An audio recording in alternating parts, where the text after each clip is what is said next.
Hi guys, FrostFangs here, back again with another Paladins video. Going to be going over the balance changes we've had over the PTS, test server cycle stuff. These will be going into live, and I can't imagine there'll be any changes because whenever they get posted to the update notes, pretty much a final. Haven't really heard anybody talking about this. I only know about it because you guys told me to check it out. None of the official Paladins, communication staff tweeted or mentioned this at all as far as I could find, but yeah, let's just go through and we'll start off with Andrew. I'm going to keep this video pretty quick. And yeah, once the RWBY update goes live, I should be back to regular stuff, or maybe a little bit before then. We'll see how it goes. But first off, in this PTS balance section, we've got Andrew with the new version of his Curse Revolver being pulled down. I covered it specifically in the rework video, which if you haven't seen, check that one out first, because it's going through pretty much the same, just 30 a tick a max instead of 50, which was a little bit too good. I think everybody could kind of agree on that, but 30 might not be enough. Maybe they should add something else to it or give it something else. I like the Curse Revolver being in hand, like I said, but 30 a tick might not be strong enough for people to grab it over the other options.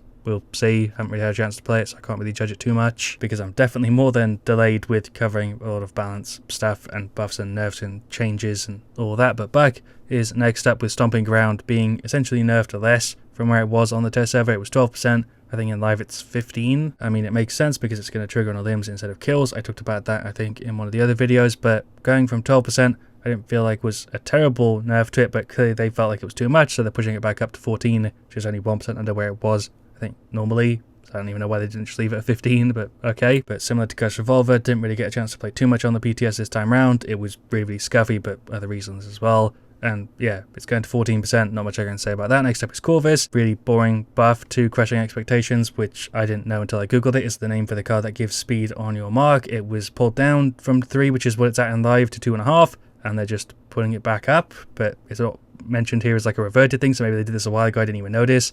I'm not sure, but there you go. Even if you're putting 5 points into this one, it's still only 2.5%, so it's not the biggest deal ever. Eevee's one is a pretty big deal though, from 13 to 20, but again, as far as I know, killing Frost, which is the one that gives you reset on kills and stuff, is already 20%. Yeah, I guess they mention it here, killing Frost reduced the cooldown, so they nerfed it in this update, and they're just pushing it back up. So it is technically being reverted, 13 to 20 back to where it was. I'm sure this will mean that Buck and Eevee are a little bit less punishing. I'm glad that they're, moving stuff over to being limbs, but 20% might be a little bit too much. We'll see again. Haven't really tried it with limbs, so I can't really judge that or the Buck change. But next up we have Furia. They've reverted the initial delay period where you couldn't stop the beam. I think they added that in the PTS for this update, and it didn't feel good. I never tried it, but yeah, they're not actually adding it into live. I don't think it's really a problem in live where you accidentally stop it when you don't mean to too early. So yeah, it's fine. It's kind of got a wind up already. Next up we have Grog and Mccullough, which are the bigger ones for sure out of the PTS balance. He's getting his reduced damage on his just base weapon from 75 to 70. He then has healing turnip going down by about 10%. And Totemic Ward going down from 25 to 20. And now Maelstrom will put your damage back up to 75. I think that's a good idea. I overall like this sort of thing, but it does make Grog a little bit less of a hybrid if you're playing him as a healer, and they nerfed his healing as well, so I guess Grog was just overperforming on the test server. It felt fine to me. I kind of like Grog being in the limelight a little bit. Mccullough is next up. This is, like I said, a really big one. They've reverted the jump and accuracy because they added it to Mccullough after removing it from other characters. I think Pip and a few others I talked about it in a different video really liked that change, but I felt like it was fine for the snipers to have mid-air and accuracy. It kind of made sense. Although they don't mention Strix here, I think that's because he didn't get it added and they were just testing it out with Mccullough. I'm not really sure, but yeah, they reverted it. I think they're just going to leave it with the snipers not being mid-air inaccurate, which is fine, to be honest. I feel like jump and accuracy, movement and accuracy, all that stuff fits in a lot of other games, but Paladins specifically, just because of how arcade it is, how dependent on movement, jumping around, being kind of crazy. Bit of a bad way to explain it, but you get what I mean. Yeah, just doesn't really fit. So I'm fine with it not being on anybody, to be honest, other than maybe a few exceptions. I'm really glad they removed it from the characters they did.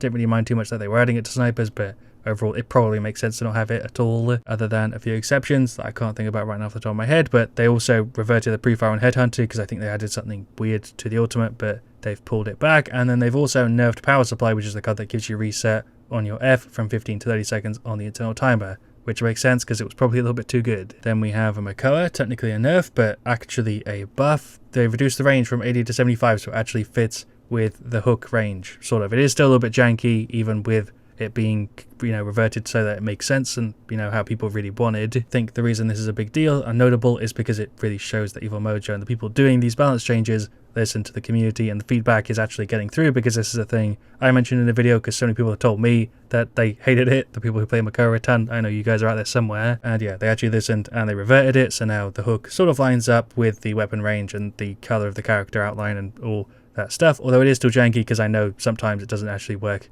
even though it looks like it should. Anyway, Saty getting reduced base health. This one kind of caught me off guard, but she's going down from 2-2 to 2-1, which I think is fine. I think Saty, just overall without any of her abilities and just the way she was at base with her weapon and stuff, was a little bit stronger than a lot of the other characters in the game, just from the perspective of a damage or a flanker or just somebody one-on-oneing Saty and most of your abilities are already down. She felt a little bit too strong, but maybe this is too much. Maybe they should do something else. I'm not sure 100% how I feel about this. The reason why I might be worried about it is because Saty doesn't have a way to increase her base health. She doesn't have the standard like 50 health per level card that a lot of other characters have, so this might feel rough. I'm not sure. We'll see. Skye's getting a pretty big, buff to preparation though, because it was not really good enough on the PTS. The new version of preparation will now have a max duration of your hidden be 3 seconds instead of 2, which is a pretty big difference with how much damage reduction stuff it was giving you, but I'm still not sure if it will actually be a great talent. We'll have to see. From my perspective, that's pretty much the case for all of these, but I definitely felt like they were video worthy because I covered the other stuff for the most part, and things I didn't cover, I'll cover in live,